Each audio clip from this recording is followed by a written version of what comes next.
गंगा में पड़ी लाशों की जगह तुम भी तो हो सकते थे। पूछो उन अस्पतालों से बीमार जहां पे लुटते हैं। आज गमगीन लम्हों की आंखें है नम, जा रहा है तिरंगे में लिपटा बदन। इस मेरे खून की सुर्ख बौछार ने केसरी रंग फिजाओं का गहरा दिया। मेरा तन है तिरंगे में लिपटा हुआ, मुझको इतनी खुशी क्या है कम साथियों। जा रहा हूं तुम्हारे ही कांधों पे मैं, आज बनके शहीद वतन साथियों। शहीदों की चिताओं पर लगेंगे हर बरस मेले, वतन पे मिटने वालों का यही बाकी निशान होगा। नमस्कार आप सभी को, आप देख रहे हैं हाले हरियाणा और मैं हूं आपके साथ पीयूष गुंबर। आज है कारगिल विजय दिवस। आज ही के दिन कारगिल में जो युद्ध हुआ था उस पे हमारी सेना ने विजय पाई थी और उस सेना को हम समय समय पर याद करते रहते हैं, जो सेना सीमाओं पर खड़ी हमारी रक्षा कर रही है, जिसकी वजह से आप और हम अपने घरों में सुरक्षित हैं और बहुत से हमारे जवान शहीद हो जाते हैं देश की रक्षा करते हुए।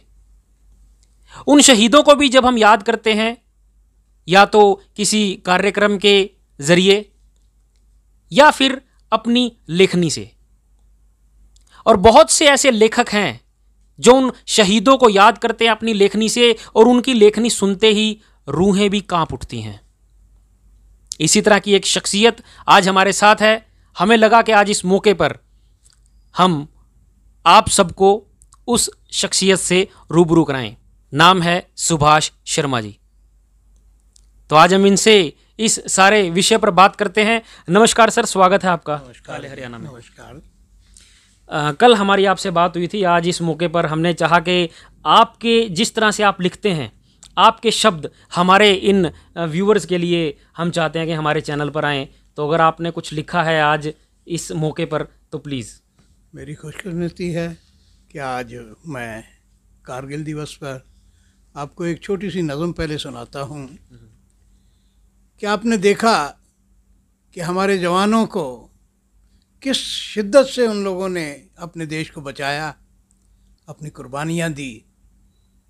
बत्रा जी का नाम आप लोगों ने सुना होगा। कैसे हंसते हंसते ये दिल मांगे मोर, उनकी वो बातें आज भी मुझे याद हैं। तो ऐसे ही एक शख्सियत पे, ऐसे ही एक जो जवान था, उसकी जब डेड बॉडी आई उस पर मैंने लिखा था कि झुक गया मुल्क की सरहदों पे गगन, झुक गया मुल्क की सरहदों पे गगन, फड़फड़ाने लगी तिल मिलाती पवन। आज गमगीन लम्हों की आंखें है नम, जा रहा है तिरंगे में लिपटा बदन। अलविदा अलविदा ए शहीद वतन, अलविदा अलविदा ए शहीद वतन।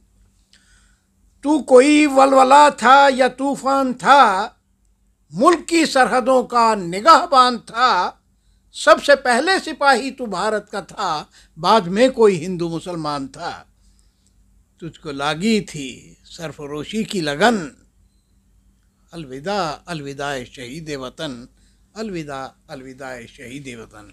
और एक और गीत के माध्यम से मैंने ये श्रद्धांजलि दी थी कि उस वक़्त जब एक शहीद को गोली लगती है, उसके बाद उसका तन तिरंगे में लिपट कर जब अपने गांव में आता है, तो उसके उद्गार सुनिए कि मेरा तन है तिरंगे में लिपटा हुआ, मुझको इतनी खुशी क्या है कम साथियों। मेरा तन है तिरंगे में लिपटा हुआ, मुझको इतनी खुशी क्या है कम साथियों। जा रहा हूँ तुम्हारे ही कांधों पे मैं, आज बनके शहीद वतन साथियों, आज बनके शहीद वतन साथियों। इस मेरे खून की सुर्ख बौछार ने केसरी रंग फिजाओं का गहरा दिया। इस मेरे खून की सुर्ख बौछार ने केसरी रंग फिजाओं का गहरा दिया, और वक्त रुखसत मेरी रूह के नूर ने श्वेत किरणों ने आंचल सा फैला दिया, और लहलहाते हरे रंग ने हर तरफ एक ज्योति कलश ऐसा छलका दिया। झिलमिलाया तिरंगा जहन साथियों, जा रहा हूँ तुम्हारे ही कांधों पे मैं, आज बनके शहीद वतन साथियों।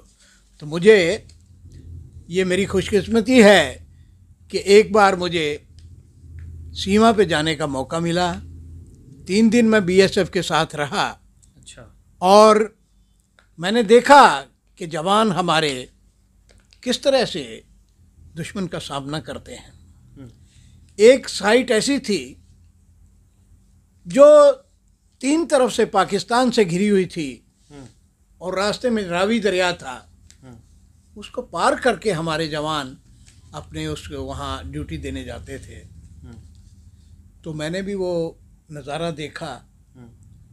तो इतने किस तरह से वो गोली के सामने खड़े होकर के अपना ड्यूटी को अंजाम देते हैं। तो मुझे जब मैं वापस आया वो देख करके, तो थोड़ा मौसम ऐसा था कि बारिश होनी शुरू हो गई थी। तो मेरे साथ कुछ जवान थे, तो मैंने उनके लिए फिर वो एक गीत एक और लिखा कि मौसम ने ली अंगड़ाई चली सनन सनन पुरवाई। मौसम ने ली अंगड़ाई चली सनन सनन पुरवाई और माटी की खुशबू लाई मेरे गांव को छू कर आई। क्या बात। ये उस एक जवान के उद्गार हैं जो मैंने अपनी कलम से लिखे कि मौसम ने ली अंगड़ाई चली सनन सनन पुरवाई, माटी की खुशबू लाई मेरे गांव को छू कर आई। फिर उड़ उड़ के उस खुशबू ने सरहद सारी महकाई, आज पुरवाई संदेशे लाई। कुछ तेरे लिए कुछ मेरे लिए पैगाम है मेरे भाई, आज पुरवाई संदेशे लाई। एक दूर दराज के गांव से पेड़ों की घनेरी छाँव से आशीर्वाद ले आई है बाबा के लिखवट कर पाँव से। मेरे सर को छू के पल भर वो खुद पे कितना इतराई, आज पुरवाई संदेशे लाई, आज पुरवाई संदेशे लाई।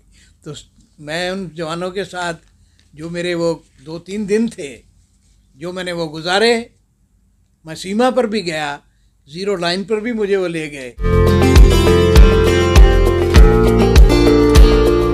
आज के हालात में मैं आता हुआ, क्योंकि आज की व्यवस्था जो देश के अंदर हालात हैं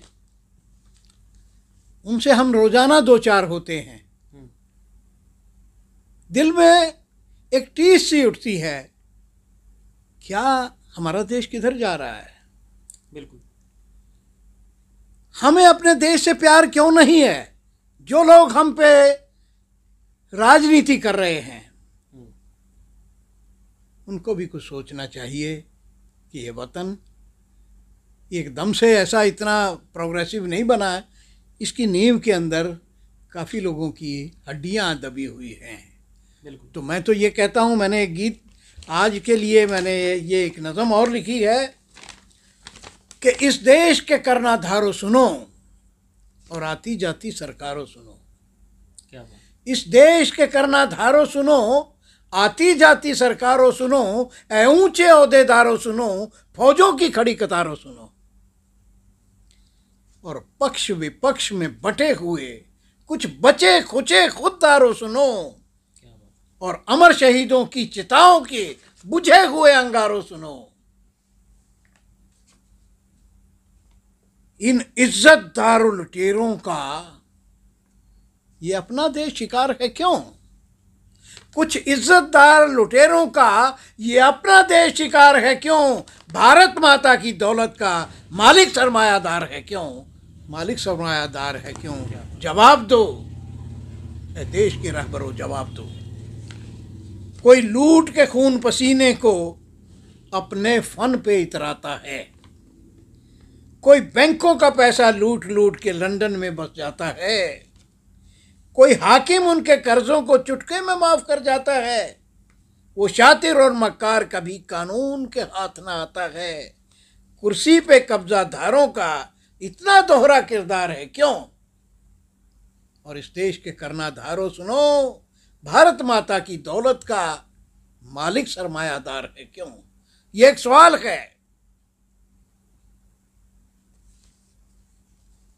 आगे है जी, देखिए अभी मैं हालात में जो कोरोना हुआ था, हमारे कितने लोग चल बसे,